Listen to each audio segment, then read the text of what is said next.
Aloha, everybody, and welcome to part 2 of Sonic and the Black Knight.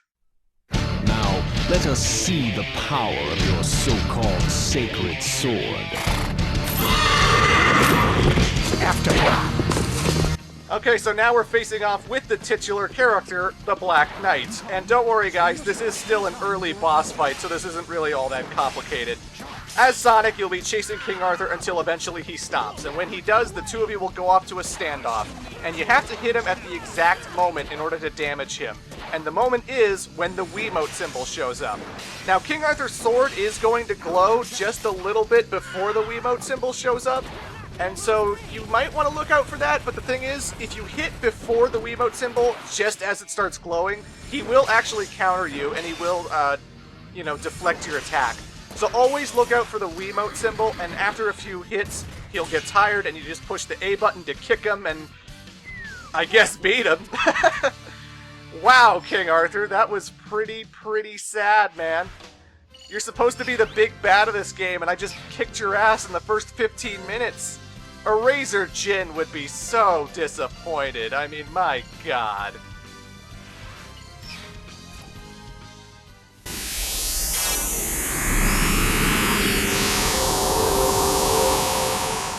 This could go on forever. You sure you're a sacred sword? It is you, sir, who lacks the proper fighting skills. Ha! A fool of a knight, not even worth slaying. You see, he thinks so too. Well, it's your fault. You're a sad excuse for a teacher.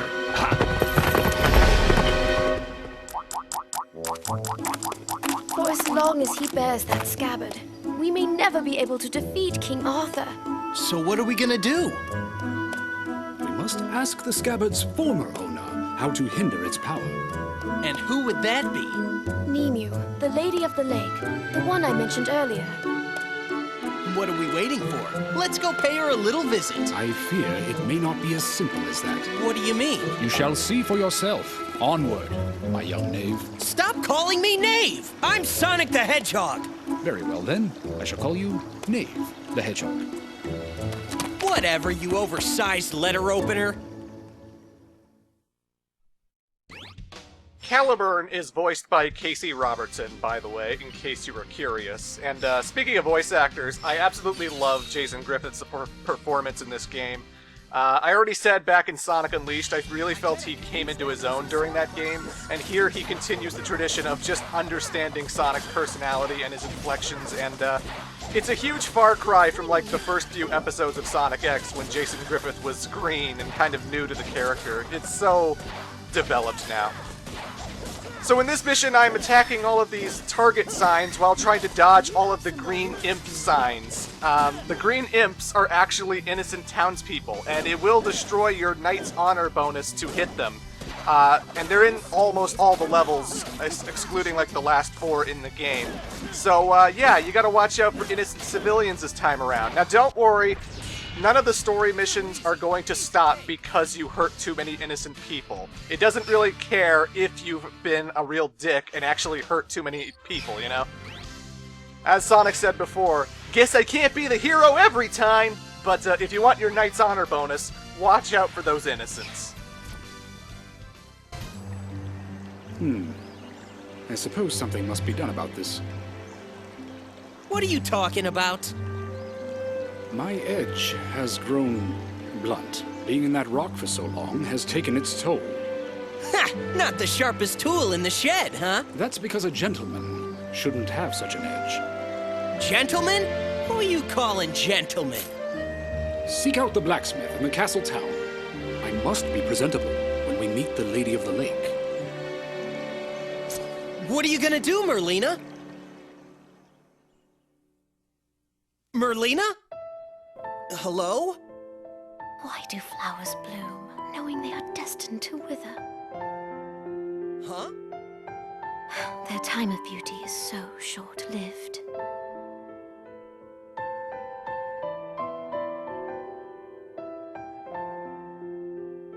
Forgive me, Sonic, but I would be recognized in town. I shall remain behind in hiding. All right, then I guess it's so long for now. Yes. May your journey be safe.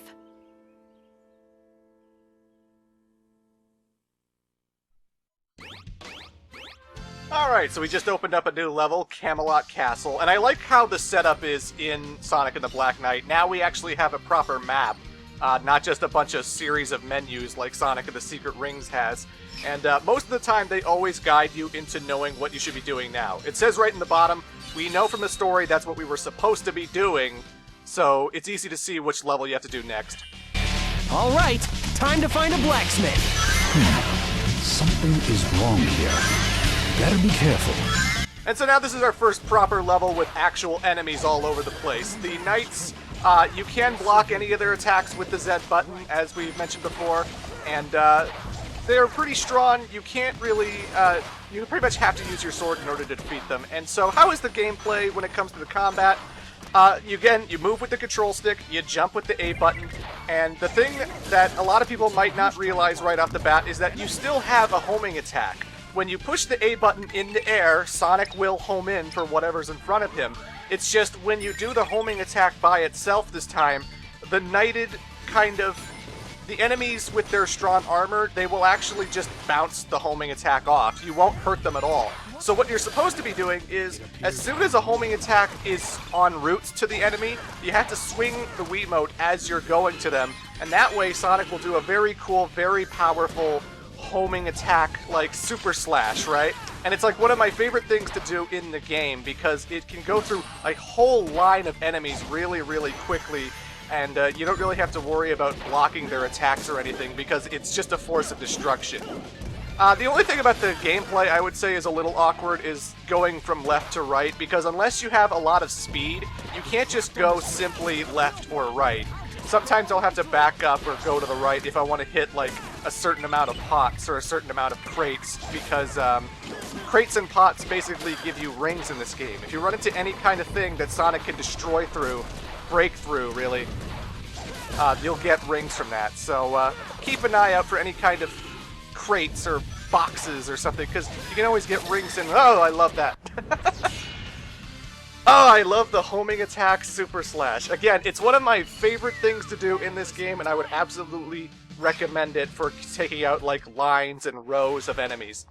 Which is, again, jump, jump again, because that's the homing attack, and if there's nobody there, it's an air dash. And as you're homing attacking into another guy, swing the Wiimote en route, and then Sonic will be homing in through all these guys while spinning his sword. It's a fantastic, fantastic move. Hey, Tails! No, it can't be. This is the smithy, right? It sure is. Welcome, Sir Knight. He is no knight. At least not yet. Says you. What a magnificent sword. I've never seen one that talks before. Oh, it talks all right. I know a fine blade when I see it. I am a blacksmith after all. Great. Think you could sharpen this dull piece of rust? Fool! It is you who is dull. Of course I could. Now, what's the sword's name? Caliburn. Caliburn? Where have I heard that name before? Sorry, but could you speed it up a bit? We're kind of in a hurry. Sure. Leave it to me. Alrighty, so now we ran into Tails the Blacksmith, and that means we can now access the blacksmith shop and actually take advantage of all those items we keep getting at the end of every stage. So another thing I should mention is that Sonic actually has different styles in this game as well. When I check out the status menu, you'll see that I am the Knight style, and it's got 2 stars of proficiency. And for every star you collect in missions, whether it's like a 5-star ranking or something, you improve the proficiency of that style, giving you a whole bunch of new abilities. So you're encouraged to grind and grind and get more stars in order to become a better fighter. Now, how the items work. Some of them can give your sword bonus effects, and you can only equip 2 items at a time. We can attach the Tome of Feasts, and it'll make food identification better. And that doesn't really help in gameplay, it just sort of helps at the end when we have to find food items, you know. But that's how the blacksmithy stuff works. When we get better items, it'll make the gameplay that much easier. But again, which items you get is kind of a crapshoot. Sometimes you get good items, Sometimes you get really crappy items. It all just sort of depends on the randomization of the game, but there's a lot of good ones I'll be pointing out, you know. So in this particular mission, we are learning how to use the Soul Gauge. There was a similar concept in Sonic and the Secret Rings, but how it works in Sonic and the Black Knight is when you push the B button while you have a certain amount of energy in the bar on the bottom screen, you will eventually slow down time, and your crosshairs will show up on the closest enemy next to you. And you swing the Wiimote when the crosshairs is on that guy, and you will go lunging right for them and kill them instantly, right? What this tutorial doesn't tell you is that there's actually a perfect hit mechanic. There's a tutorial for that much later in the game, but they don't talk about it right now. So what happens is, when you're locked onto an enemy, eventually the crosshairs and Sonic's sword will turn white. And as soon as the crosshairs and your sword turn white, that's when you want to swing the Wiimote, because that counts as a perfect hit. And perfect hits, they save a lot more Soul Surge energy, so you want to conserve that Soul Surge energy so you can do more Soul Surge attacks. So if you're going to attack a whole group of people with Soul Surge, keep aiming for those perfect hits, keep waiting for the crosshairs to turn white, and it eventually becomes a sort of rhythm kind of thing. You're just sort of looking, ting, looking, ting, looking, ting. You're not just swinging haphazardly like a madman. It's all about timing, it's all about paying attention, and looking for the right time to swing the Wiimote, you know? And in this tutorial, we learn about the Air Soul Surge, and I think the Air Soul Surge is actually usually my go-to method of activating Soul Surge. Not only do I feel like it saves a little bit more energy, at least that's what I have found. I find it saves a little bit more energy. It could be my imagination. It could be because when you're on the ground, if there's nobody in front of you when you're on the ground, and then you swing the Wiimote while in Soul Surge mode, you actually go super fast through the area as if it was Speed Break from Sonic and the Secret Rings. That doesn't happen when you're in the air, so that could save a lot of energy. But the thing I also like about Air Soul Surges, it also has a way better lock-on. Like, when you're on the ground and you come up to, say, a stairway or a steep hill that an enemy is up above, right? For some reason, it can't really detect that there's an enemy in front of Sonic. It won't register anything that isn't his eye level. So, like, an enemy could be up a hill right in front of you on screen, and you're like, come on, game, I see the enemy. He's right there. But it won't lock onto him. But if you're activating Air Soul Surge, I find the window for finding enemies is so much bigger, and it's so much easier to attack people like that. So, if you want my honest opinion, I think Air Soul Surge is a hell of a lot more useful to do, unless you are specifically trying to speed through the stage. The Lady of the Lake lives somewhere up ahead. Hey, this could be helpful. Let's hitch a ride. A wagon ride wouldn't be bad. That wagon doesn't belong to you, you assholes! Those poor imp people, how are they gonna get around without their wagon? You dick? Also, I don't know why the townspeople are all green imp people. I think somewhere in the gallery, in the, like, concept art section, they explained that, like, they wanted the townspeople to be like they belong to the woods. It's all right. So that's why they all look like Yoda. But, you know, Merlina is a human, well, an elf with her pointy ears. I assume King Arthur is a human underneath that armor. The Knights of the Round are echidnas, hedgehogs, and cats, but, yeah. Anyway, as for that wagon section, all you're really doing is you're waiting for the enemies to lunge at you, and you swing the Wiimote. I don't think you can block on the wagon. Actually, no, that's not true. You can block on the wagon, because I know you can block on a similar boat kind of section in a future level, so you can block. And there's Speed Break in action. Again, if you have no one to lock onto when you activate Soul Surge, you will immediately zoom through while depleting your Soul Gauge energy until eventually you either run into another enemy, or if you push the button again, or, you know, it just runs out, period. So that's how Speed Break works in this game. We don't have a time-slowing feature like Sonic and the Secret Rings, but even still, that was one of the more useless aspects of Sonic and the Secret Rings, so I'm not exactly missing that, quite frankly. But,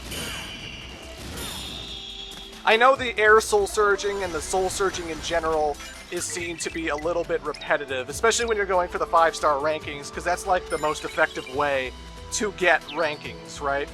And I don't really find it that repetitive. I mean, it can be, definitely, I can see why, but I just find it part of the gameplay. It's just part of how this game operates, and even if you don't care about rankings, you don't have to soul surge. You can just homing attack, spin slash through everybody, which is such a great ability, and I love how the combat is. I love how the combat is.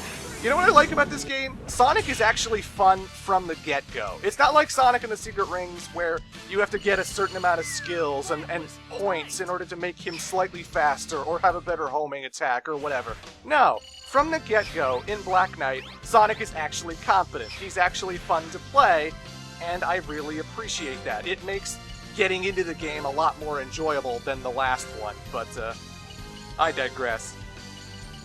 Well, ladies and gentlemen, that's it for Part 2, but in Part 3, we shall be heading to a boss fight. We shall be fighting off with a Knight of the Round Table. You might say he's the ultimate Knight of the Round Table. Anywho, till then.